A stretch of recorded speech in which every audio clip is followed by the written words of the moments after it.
The overreach of this body is enormous. EPA is regulating something they don't know anything about. Yeah. In the eyes of agriculture, we have a lot of question marks of how they can justify doing this and taking what we've said today and the production side of what we do best in producing a safe, abundant food supply and trying to hinder that.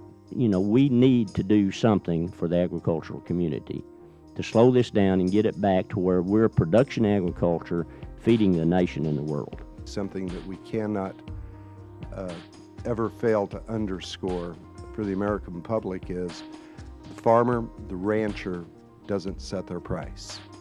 They pay the price. I'm seeing people that are middle-aged or approaching, you know, the latter part of their life, they're just throwing the towel in and saying, forget it.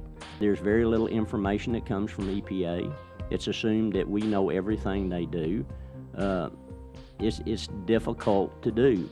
Farming operations are going to have a regulatory specialist to keep up with regulations to keep their farming operations in compliance.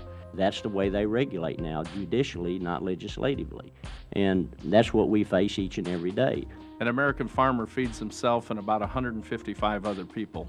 If we continue down this pathway, you can look out 10 years from now where that number might be half or even a third of that if we keep hamstringing what we do best. The EPA views us still at the starting line. We've seen tremendous improvement because the best custodians of our land is truly our farm and ranch community. I think we consider ourselves to be the true environmentalists who do protect the water that we drink in the farming operations that we're a part of and the air that we breathe.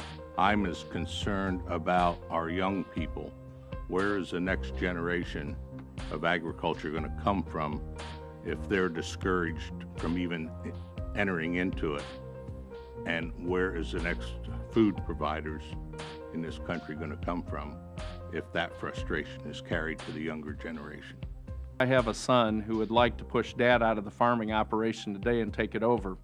But he sees the storm clouds on the horizon of the EPA pushing some of these rules, and he's skeptical about whether or not he wants to be a part of this business. And as congressmen, as members involved in agriculture, we have to get it right and get this thing under control and get back to the common sense that really, you know, needs to be injected into this debate.